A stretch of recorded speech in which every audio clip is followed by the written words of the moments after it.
The year is 1914, a small island surrounded by the sea, where there is no city, no crowd of people. Standing alone on the island is a lighthouse, and surrounding it is a deep mystery hidden in the depths of the ocean. The story begins with a ship. It is sailing across the South Atlantic Ocean, heading toward its destination. On board the ship is a meteorologist named David. They are traveling to an island located in one of the deepest and most remote parts of the Atlantic Ocean. The government has sent David there to observe changes in the island's weather. David must stay on the island for nearly a year, collecting data and trying to understand the strange and unusual weather patterns. Soon, David finally arrives at the island. Captain Alex is taking him there aboard his ship. The vessel carries a year's supply of food and all the necessary equipment David will need. After a long and exhausting journey, they finally reach the island. Using a small boat, Captain Alex and David land on shore and unload the supplies. The island has an old lighthouse and a small house beside it, where David is supposed to live.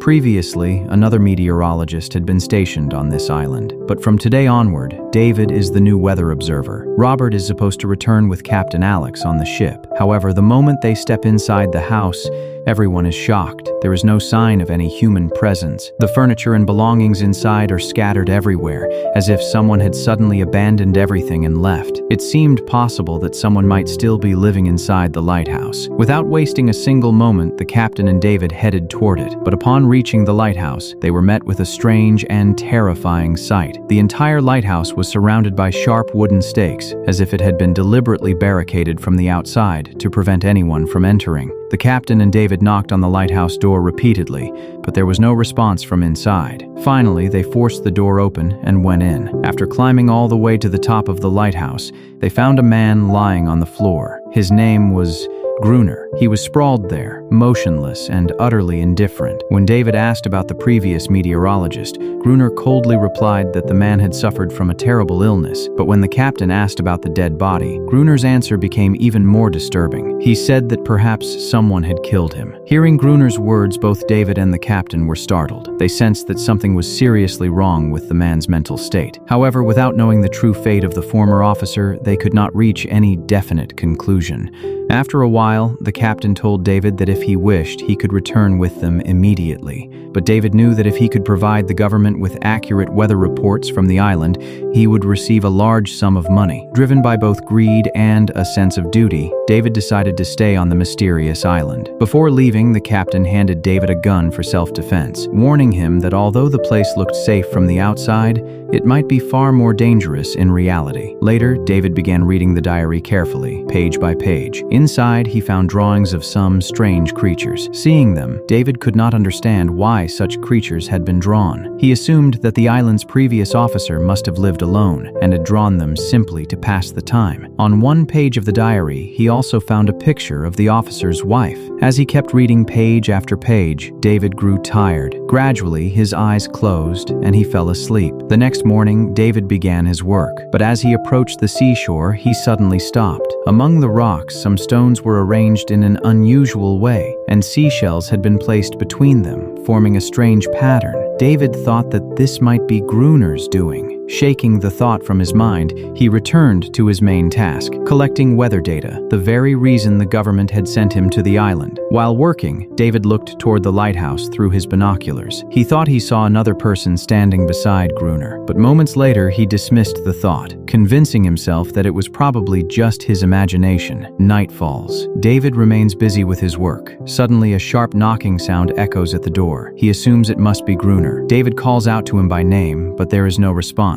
Holding a lamp in his hand, David slowly moves forward. Just then, strange sounds reach his ears, sounds that feel unfamiliar, inhuman. A cold shiver runs down his spine. At that moment, he sees an unknown creature's hand trying to slip through the gap beneath the door. It is not human. The skin is rough and the fingers are unnaturally long. David freezes in terror. Summoning his courage, he rushes toward the basement and hides there. Moments later, the mysterious creature enters the house. Silently and slowly, Slowly, it begins searching for David. Through a crack in the basement wall, David sees a pair of horrifying eyes staring straight at him. His breath catches in his throat. In an instant, he grabs a knife lying nearby. As the eyes move closer to the crack, David thrusts the knife with all his strength. The creature lets out a terrifying scream and retreats, fleeing the scene. But there is no certainty that the creature will never return. Haunted by that fear, David tightly shuts the basement door and secures it firmly with ropes. Surrounded by fear and anxiety, he spends the entire night awake. The next morning, when David steps outside, he notices strange marks on the sand. The footprints do not resemble those of a human. At a glance, he understands this is not the work of any man. The tracks lead straight toward the sea. Only then does David realize why Gruner had planted sharpened wooden stakes around the lighthouse. Clearly, some strange species visits this place regularly. After this realization, David understood. This room was not safe for him at all. Perhaps the creatures would return tonight. In fear, he ran toward the lighthouse, shouting at Gruner, "Open the door! Let me in!" But Gruner did not open the door. Instead, in a calm voice, he said, "You should have returned on that ship." Frustrated, David retreated. Now there was only one option left: secure his room. He nailed wooden planks across every window, building sharp wooden fences around the perimeter. In front of the door, he piled old papers and books and poured oil over them, so that if the creatures returned, the fire would scare them away. Yet David still did not know one truth, and tonight he was about to face that terrifying truth. Suddenly, inside the room, he discovered an old box. Inside the box lay a gun and several bullets. Seeing it, some courage returned to him, but the fear did not disappear. As dusk fell, thick darkness settled over the surroundings. David sat quietly in a corner of the room, gun in hand, his breathing quickening. Suddenly, a strange sound reached his ears. David cautiously approached the window, and then he felt as if the ground beneath his feet had shifted. Not one, but many of those strange creatures were rising from the water. Together, they were moving toward David's room. Within moments, they began trying to break down the door. David fired his gun. A few creatures fell to the ground, but the rest became even more aggressive. Now they were frantically trying to enter the room. As the number of creatures increased, David wasted no time. He set fire to the pile of papers and books at the door. Seeing the roaring flames,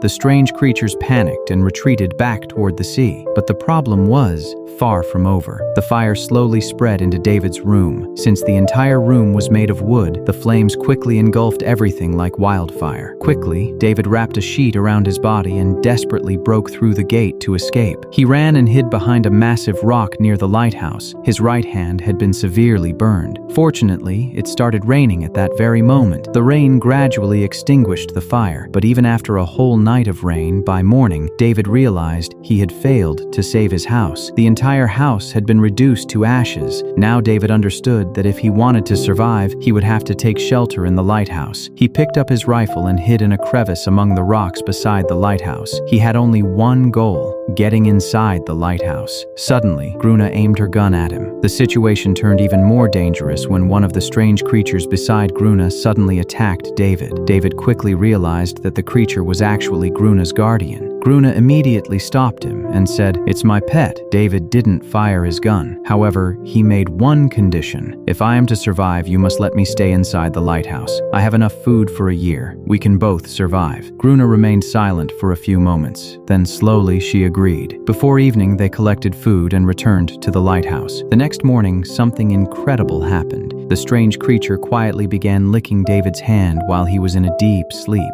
After a short while, he noticed that his injured hand had healed significantly. This left David utterly astonished. What had just happened before his eyes was almost impossible to believe. Later, inside the lighthouse, David observed Gruner counting the bullets left in her gun, while the creature assisted her in its own peculiar way. David realized then this creature was not truly aggressive. Now David wanted to know more about the creature from Gruner. Not only that, he wanted to reveal this mystery to the world. For this strange, humanoid creature emerging from the dark depths of the ocean was nothing short of miraculous. If the existence of this creature were to be revealed to the world, both David and Gruner would become globally famous. But Gruner didn't want that. He had no intention of leaving the island. He believed that no one in society was truly free. Everyone lived as a servant or worker for someone else. That's why he considered this island perfect. Here, he felt like a king, the sole master of his own will. From this pride, he had inscribed across the island in many places, "Gruner is king." But the question arises, how did this strange female creature become Gruner's pet? Behind it lies an old incident. One day, the creature accidentally got trapped in Gruner's fishing net.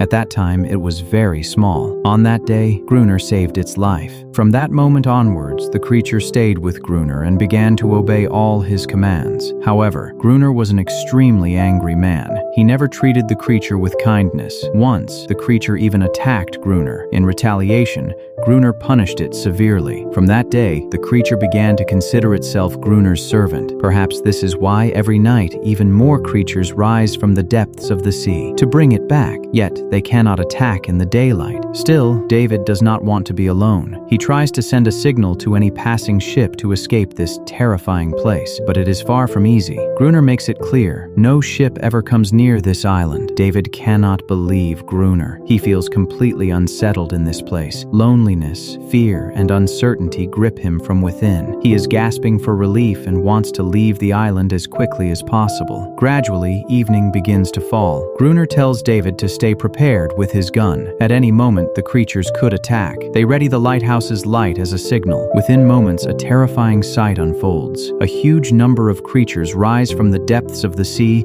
and advance toward the lighthouse. Gruner keeps firing continuously, but David is utterly terrified. He slowly retreats deeper into the lighthouse, heart pounding with fear. Gruner kept shouting repeatedly, giving him orders, but David sat in a corner, his body trembling. Before long, he lost consciousness. Gruner fought alone against those terrifying creatures. The next morning, fuming with rage, Gruner woke David up. In a harsh voice, he said, "If you want to stay in the lighthouse, you must obey all my rules." David was ordered to fetch water every day, perform all the small and big tasks in the lighthouse, and stand guard with Gruner at night. To survive, following these rules became mandatory. The lighthouse was his only refuge on this island. In the end, David reluctantly agreed to all of Gruner's conditions. But one thing he could never tolerate. Gruner tortured that female creature in different ways every day. Yet David understood that a man living alone on such a desolate island for years, losing his mental balance, was not surprising. He realized that perhaps Gruner's mind was not stable. Still, to survive, he had no choice but to obey everything. As night fell, they prepared again for the watch. As darkness engulfed the island, the creatures emerged from the sea once more. But this time, David felt no fear. He raised his gun and fired. Gruner, however, did nothing. He left David outside, closing the lighthouse gates behind him. He quietly went inside, as if leaving David alone to learn how to fight these creatures, or else he would die trying. David screamed for help, but Gruner didn't respond at all. The fight lasted all night. Blows, blood, and desperate attempts to survive. The night passed this way. At dawn, Gruner opened the door and saw David sitting in front of the lighthouse, drenched in blood, exhausted, injured, but alive. He had now learned how to face these creatures. The fear inside him was gone. Time passed in this way, fighting the creatures at night, performing lighthouse duties with Gruner during the day. Gradually, the island began to feel like a prison to David. He constantly wondered, when would he escape? When would he be free? Over time, an unusual bond developed between David and a female creature. She began to evoke compassion in him. Being alone, separated from loved ones, must have been painful for her too. David gave her a name, Inaris. Eventually, they noticed that the attacks from the creatures were slowing down. David assumed it was because winter had driven them elsewhere, like whales migrate. Or perhaps they had realized there was no benefit in attacking the two of them anymore. But Gruner made it clear, no, they hadn't gone anywhere. They would return. Now, they were increasing their numbers. Days passed in this tense rhythm. One night after dinner, Gruner and David sat down to play drafts to pass the time. They became so absorbed in the game that they forgot to light the lighthouse. This small mistake would have dire consequences. Taking advantage of the darkness, the creatures rose from the sea and attacked them. David noticed their numbers increasing rapidly. The situation became such that continuing the fight together was almost impossible. Ammunition was running dangerously low. Barely surviving, they managed to climb to the top of the lighthouse. At that moment, Gruner was seriously injured in the leg. Below, the creatures were attempting to enter the lighthouse. There was no escape left for David and Gruner. Then, by sheer luck, the sun rose. As the sunlight broke over the horizon, the creatures retreated from the lighthouse and returned to the sea. Aniris was trying to heal Gruner's wounds, and at that moment, David realized something terrifying. There was no way they could ever win against these creatures. Their ammunition was almost gone,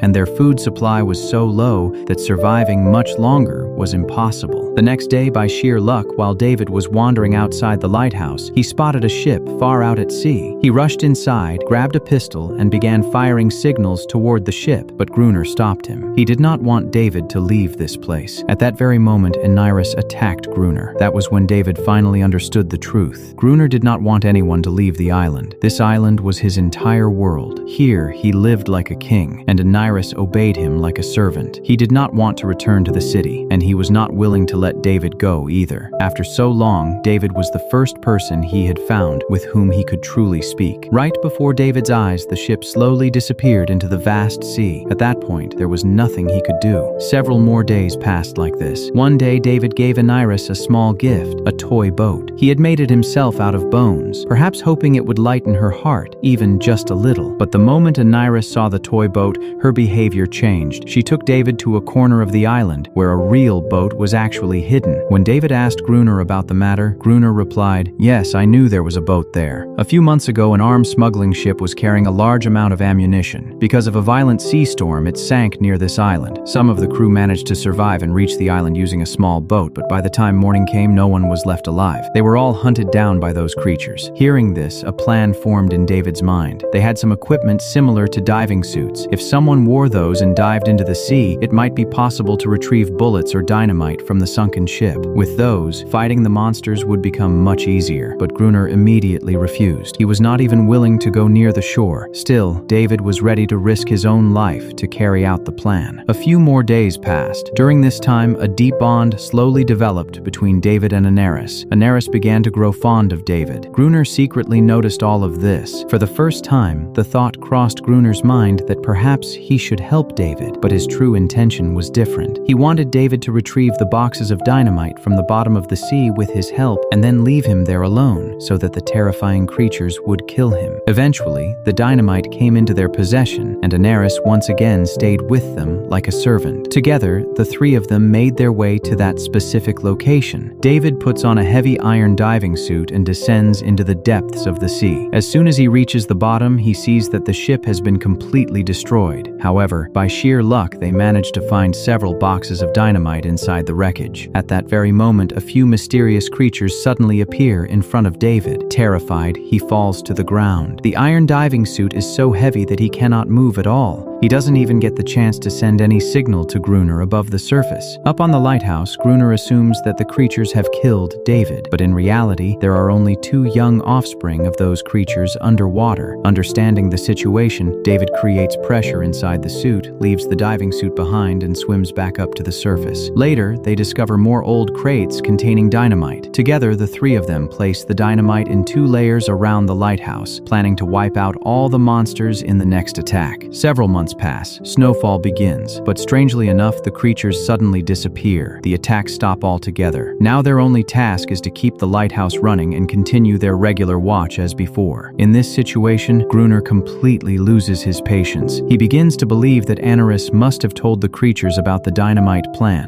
which is why they have stopped attacking. Blinded by rage, Gruner starts beating Aniris. At that moment, David steps in and stops him. Eventually, David and Gruner come up with a new plan together. They decide to leave the main door of the lighthouse open, so that as soon as the creatures enter, the dynamite can be detonated. After a while, the creatures are seen rising again from the sea. They head straight toward the main entrance of the lighthouse. As soon as they enter, they launch an attack on David. David bravely begins fighting against the monsters. Just as the creatures fully enter the lighthouse, Gruner pulls the dynamite lever, but nothing explodes. The explosion doesn't happen because David had earlier disconnected the dynamite wiring and later forgot to reconnect it. As the situation becomes terrifying, David quickly runs upstairs and begins reconnecting touching the wires. By then, the mysterious creatures start climbing up the walls of the lighthouse. To hold them back, Gruner fights desperately on his own. At that exact moment, the connection with David is restored, and David triggers the explosion on the first floor. The massive blast kills many of the creatures instantly, but even after that, countless monsters remain ready to continue the assault on the lighthouse. As the situation grows even more dire, Gruner detonates the dynamite on the second floor as well. The massive explosion knocks both of them unconscious. When they regain consciousness the next morning, they see that Daenerys is gone. Scattered all around are countless dead bodies of the creatures. Some are still alive, but critically injured. Gruner kills them one by one. At that moment, David notices something: a necklace hanging around the neck of one of the dead creatures. Instantly, David realizes the greatest mistake of their lives. The creatures were never savage. They were civilized, just like humans. They simply couldn't speak like humans. Perhaps it was due to some unknown influence of the lighthouse that they attacked, but none of this matters to Gruner. In his mind, he is the king of the island, and everyone here must obey his orders. After that, the creatures never attacked the way they once did, but every day the sound of crying drifted from the shore. David still didn't understand how great a loss they had caused, how many families had been destroyed, how many children had lost their loved ones, all because of a misunderstanding. One day, David sees several small child creatures wandering around the island, orphans who had lost their families. David builds a stone circle and places the small toy boat in the center, hoping that Daenerys will return. But no matter how long he waits, Daenerys never comes back. One morning, David finds Gruner lying unconscious. Several old belongings are scattered around him, and among them is an old photograph. The moment David sees the photo, he freezes in shock. It is the same woman's picture he had seen on the very first day in Gruner's diary. That woman is none other than Gruner's wife,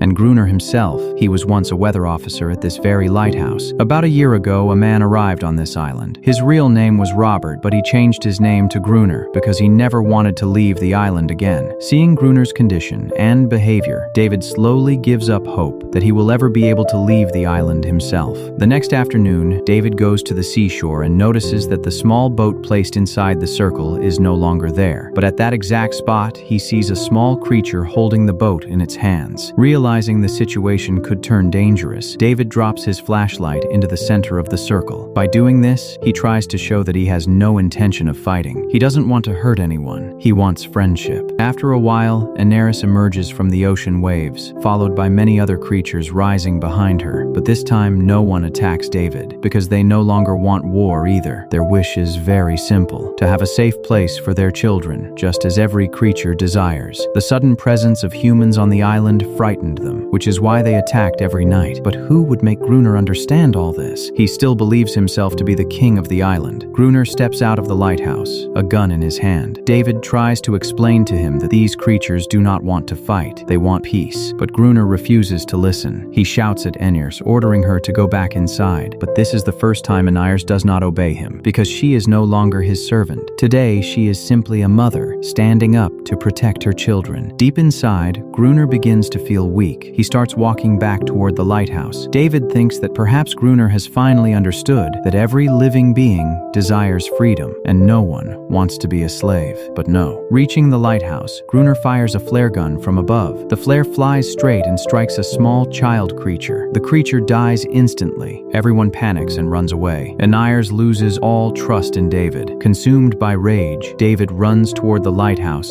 and crashes into Gruner. A brutal fight breaks out. David screams at him, "Why did you do this? They only wanted peace." But Gruner has become so savage that he decides to kill David. Holding an axe, he lunges toward him. At that very moment, David calls him by his real name, Robert. Hearing that name, Gruner freezes. In truth, Robert was never this kind of man. After coming to this island, loneliness, the death of his wife, and deep depression completely destroyed his mental state. He was never a murderer. He was once a good man. These creatures never wanted war. They only wanted peace. Gruner killed them merely to prove his own strength. Now he finally realizes his mistake. He surrenders himself before the creatures. Within moments, all of them together kill him. David locks himself inside the lighthouse and manages to survive. Time passes. 1 year later, a government officer arrives on the island accompanied by a new weather observer. They have come to take David away, and the new officer is assigned to begin observing the island's weather. But the officer mistakenly believes that David is actually Gruner, and David does not correct him. He silently walks onto the lighthouse balcony and stands there. He says nothing, because now he no longer wants to leave this island, just like Gruner. Meanwhile, Enyras lives peacefully with her family. They no longer fear Gruner. They are finally free to live independently on the island and in the sea. And this is where the movie comes to an end.